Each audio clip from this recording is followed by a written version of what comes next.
Enrique Navarro, ¿qué tal? Buenos días, ¿cómo estás?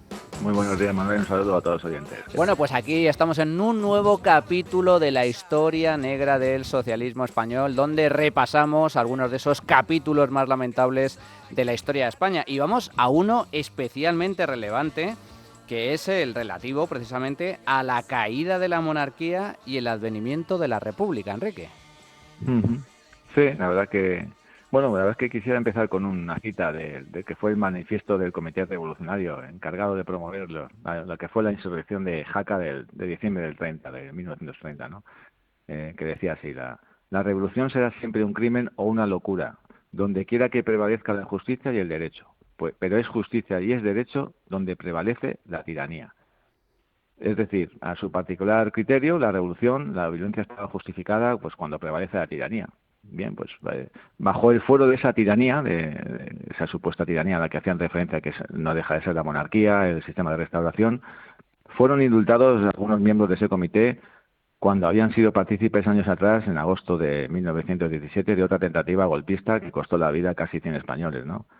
Pues bueno, ahora 13 años después, pues promovían otra acción violenta que se disponía a derribar un régimen centenario y legítimo, y con la solidaridad del socialismo revolucionario y algunos sectores del ejército. Pues bien, la República vino de la mano de este comité revolucionario, de unos miembros que fueron hechos presos por su promoción y participación en la tentativa insurreccional. Fueron ellos los que constituyeron un gobierno provisional, nunca elegido por la ciudadanía y que, bueno, que suplantaría arbitrariamente la acción ejecutiva tras el advenimiento de la República. Bueno, la República finalmente vino gracias a una convocatoria municipal, es decir, de carácter administrativo, claro, y o lo que es lo mismo, vamos, que los españoles fueron a votar a los alcaldes y concejales de sus respectivas localidades y se encontraron, bueno, pues con un gobierno provisional que días antes pasaba sus días en la cárcel Modelo de Madrid. Los conjurados de aquella insurrección de Jaca, pese a esta circunstancia, yo creo que pronto vieron que el régimen se iba a plegar a los que habían sido sus exigencias, es decir, la convocatoria de una elección municipal como paso previo a lo que a otra de carácter constituyente. Los administradores de la soberanía nacional cederían a estos postulados que, bueno, de los que días atrás habían atentado contra ella, es decir, un sinsentido que habría de pagar el conjunto de la nación, del país, claro, lógicamente. Desde esas paredes de la cárcel Modelo, en esos días se siguió conspirando, vamos, se sentía allí la debilidad de una monarquía que era incapaz de asegurar lo que era su propia supervivencia. Tanto que se permitió un régimen de visitas extremadamente, yo creo que generoso, haciendo posible que a la cárcel, un régimen de visitas en la cárcel, haciendo posible que, bueno, que los conjurados siguieran dirigiendo un proceso revolucionario que, recordemos, siempre lo digo, se había iniciado pues en agosto de 1930 con la firma de lo que fue el Pacto de San Sebastián, ¿no? Y bueno, nos podemos preguntar que si su espíritu era sincero, eh, iban a respetar el sentido de aquellas elecciones. Lógicamente no. Pronto, enseguida reanudaron, al salir de la cárcel, su coacción al régimen y promovieron una brutal campaña de propaganda con el propósito de dar un carácter plebiscitario, lo que era una convocatoria que se reducía a la esfera y fueros municipales, nada más, no tenía otro sentido, ¿no? Y incumpliendo así el propio compromiso que habían adquirido de acudir a una posterior convocatoria constituyente, que nunca tuvieron en mente, lógicamente, y en la que se dirimiera el futuro del propio Estado. Al final, pues la revolución ganaba día a día el pulso a un régimen que acabaría definitivamente claudicando pues en aquel 14 de abril del 31. Tremendo lo de, claro, oye, golpistas condenados por ese intento de golpe de Estado y que, sin embargo, siguieron conspirando para llevar a cabo Efectivamente. esa revolución. Pero socialistas y republicanos, en realidad, lo que hicieron fue aprovecharse precisamente de esa debilidad institucional de la monarquía para arbitrariamente, totalmente de forma arbitraria y manipulada, dar un significado plebiscitario a lo que en realidad era una convocatoria municipal, unas Efe- elecciones municipales. Efectivamente, así fue. En efecto, bueno, pues finalmente lograron ese propósito, ¿no? Una convocatoria de carácter municipal, pues de forma arbitraria y manifiestamente irregular, sería rebasada por otra donde se ponía en juego al mismo sistema de gobierno de la nación, ¿no? El solo anuncio de esa convocatoria electoral, si no recuerdo mal, creo que fue a finales de enero de 1931, pues bueno, haría resultar los espíritus de ese republicanismo y de sus derivaciones pues antidinásticas, ¿no? En ese propósito de dar el golpe final al régimen, ¿no? Y es que tras ese anuncio, enseguida mostraron su más absoluto rechazo a unas elecciones que creían que no respondían a las que eran sus demandas, ¿no? Y todo pese a haberlas impuesto durante muchos meses antes. Ahora, bueno, pues ahora se les decían de repente al comprobar la extremada debilidad del régimen. Bueno, pues todo ello se agravaría con la presencia en la cárcel, al que ya en aquel momento muchos consideraban el verdadero y legítimo gobierno de la nación, ¿no? Estos miembros del Comité Revolucionario.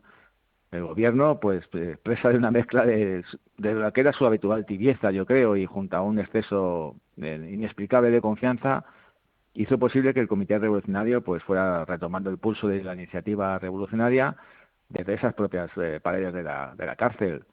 Así, lo que antes había planteado pues desde el Ateneo, ¿no?, donde estaba España ahí al mando, ahora se hacía desde el presidio madrileño, ¿no?, concretamente desde la celda de Miguel Maura, que se convertiría en el nuevo centro de conspiraciones republicanas, ¿no?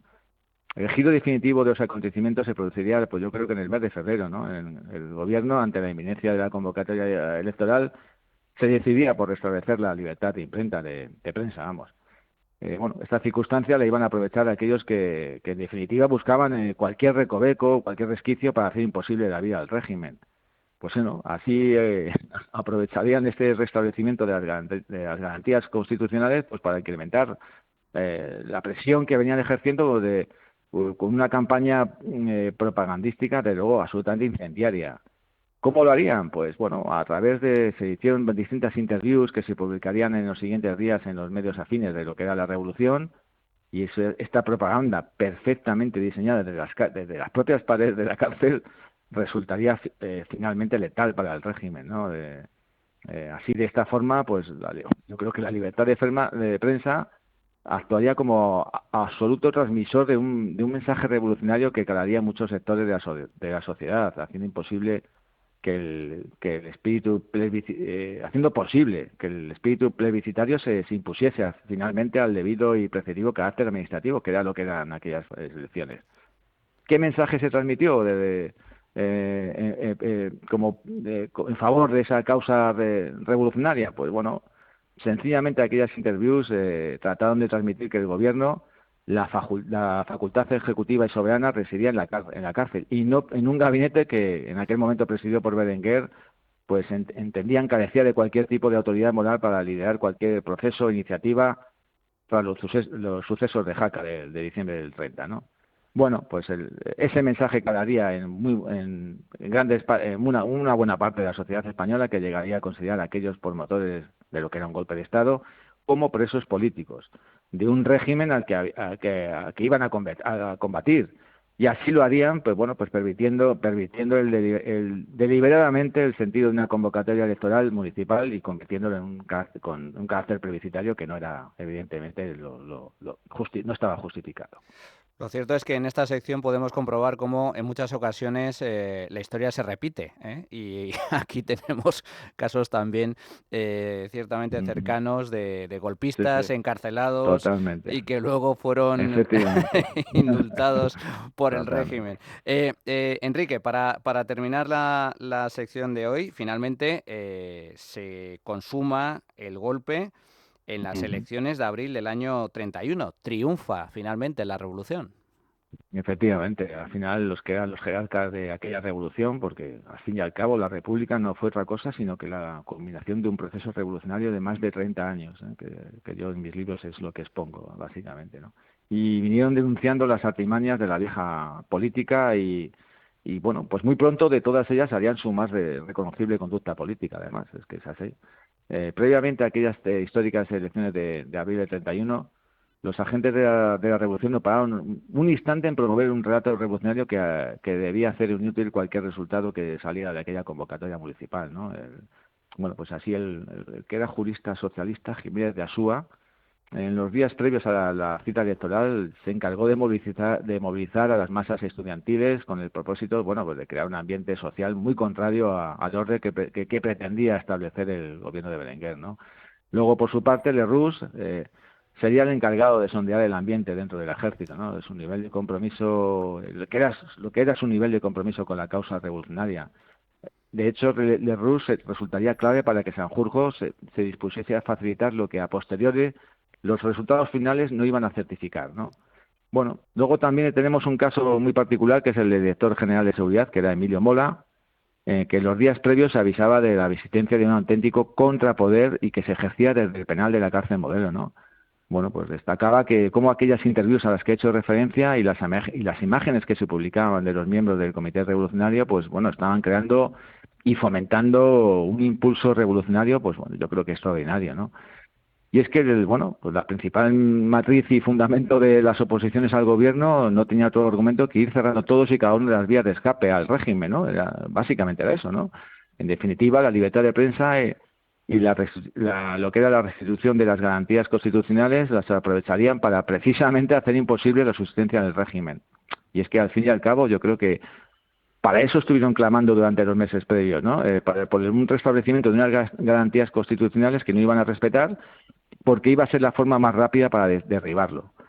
Una prueba más que yo creo que acredita que era lógico que así hubiese procedido el régimen, ¿no? En su intento de protegerse, de proteger la legalidad vigente de la Constitución de 1876, ¿no? Y bueno, el otro gran engaño de acudir a esa cita electoral, la que prácticamente nadie quería, bueno, pues ¿qué propósito había acudiendo a una cita electoral y no a otra general, a Cortes Generales? Pues bueno, pues muy sencillo. Buscaban y deseaban la parálisis final institucional. En estas condiciones, el Parlamento muy difícil iba a tener funcionar durante el año. Y con ello, pues bueno, el rey se quedaba sin el apoyo de que era el órgano de cosevoranía, ¿no? El rey se veía obligado a asumir casi en exclusiva la función de lo que es el pilotaje del régimen, lo que le dejaba expuesto, yo creo que y solo en el epicentro de la crítica y de la permanente polémica.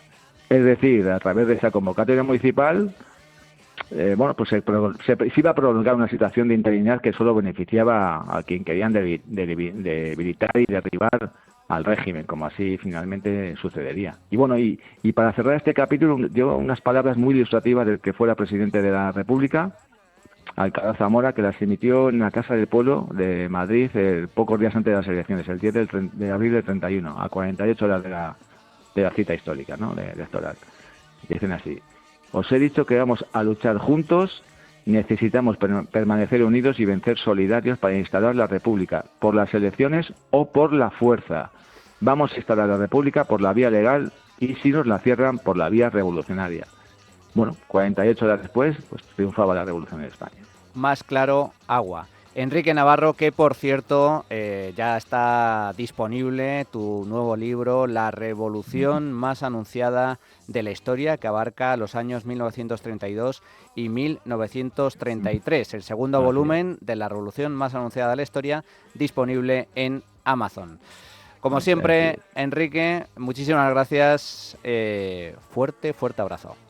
Igualmente, Manuel, un abrazo.